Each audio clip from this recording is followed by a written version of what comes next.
all this reminds me of the Zoo Token project that you worked on. That was like was it a hackathon at Zero X? Yeah, that was a Zero X hackathon project where that was actually like one of the first smart contracts that I actually wrote that like went to mainnet and did real volume, where we developed a smart contract which fractionalized a Cryptovoxels parcel, and it was my understanding that I think that was the first time that that happened. Yeah, it was very cool. So I pulled up the contract deploy transaction, September 22nd, 2020. And if people are listening, they want to check it out. There is this very gorgeous, is it Brooklyn Zoo? Is that what it's modeled on? It's the Bronx Zoo. Bronx Zoo, sorry. So zootoken.club, and then you can hit a link or whatever, jump into the voxels.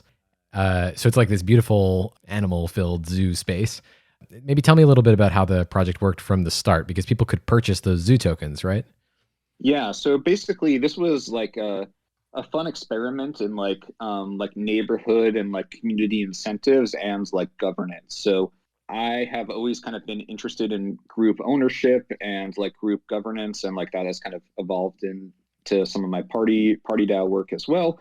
But for Zoo Token, I was like, there's a neighborhood in Cryptovoxels called the Bronx. It's like a cool little island that you can walk around. Like I own a parcel there. Like what would it mean for like the community to like co-own and co-manage like a zoo there? So we just like got all the things in place to make that happen. So we commissioned Ogar, who's like a very talented Cryptovoxels builder, paid him an ETH to like do this build of a zoo, and then we said we're going to write a smart contract to fractionalize ownership of this zoo. So relatively naive, like hackathon style implementation, but it worked. So we deposited the Cryptovoxels parcel into our smart contract, and then we minted, I think it was 10,000 tokens. Yeah, 10,000 zoo tokens. And then the way that it worked is that we gave away some of those tokens to the neighbors, and the idea being that like would these neighbors be incentivized to make the Bronx like a nicer place, like this island in Cryptovoxels, because they could financially, benefit from this upcoming sale of the zoo, and they have partial ownership in the zoo. So we gave some away to for free to some neighbors. We gave some for free away to some community members in Cryptovoxels. There was like a small Uniswap pool, and we also held a bunch of the zoo tokens in like to be used for governance. And then we like wrote our own kind of like snapshot style like API, where basically we could write up governance proposals that relate to the zoo. So, one thing was like a proposal to, sponsor like the WIT meetup. And another one was like to like for someone to create a meme. So and then this was all leading up to a Dutch auction where the zoo was sold, and then the proceeds were split amongst all the token holders. So like a few months after that, on April 20th, like a Dutch auction started, and the zoo was sold, and then people could redeem their zoo token as an exchange for like their portion of the ETH of from that sale. So it's kind of similar to some of the other fractionalization mechanisms that you see today, but just like a very special kind of like bespoke like early use case of it. Very cool to see it as a revenue share for the auction of the zoo parcel at the end. And also, I was looking at the votes in the governance, and yeah, I saw one was for Tom Schmidt to create a meme about the zoo. I wish there was a link to the meme. I want to see what it was.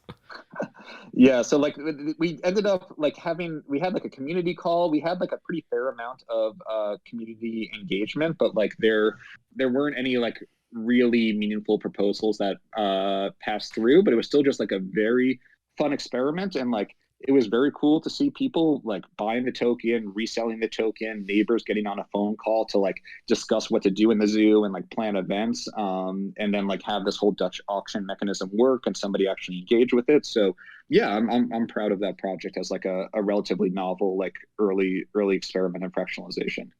Yeah, I was reading the contract earlier. People might want to check out the get price function, which does the Dutch auction calculation. It's pretty cool. If people hit the buy function, it calls get price, which calculates the delta between the start time and the end time. And I think essentially multiplies it by the minimum price. So you get the time remaining time times the minimum price. But it's very cool to see a Dutch auction written out in, I don't know, it's only like 40 lines or so, maybe even less. Shout out to Zero X Squad, because that was largely like inspired by like some Zero X Dutch auction code that was actually written for NFTs as well, but like wasn't really widely used. So it was cool to get inspiration from that.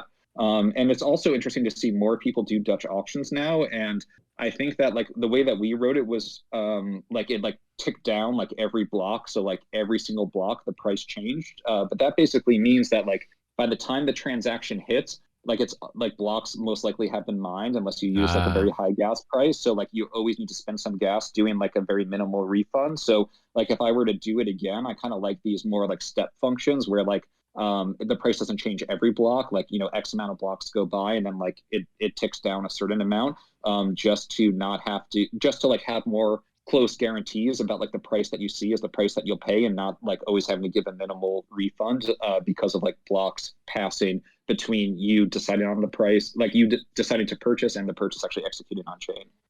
We'll get to it later, but I'm curious, is that something that you've realized by working on PartyBit? Not necessarily from working on PartyBit. I think it was actually just seeing those like Dutch auction, like seeing that Dutch auction like happen on the Zoo token, and just like seeing that happen on chain like made me kind of rethink that design decision.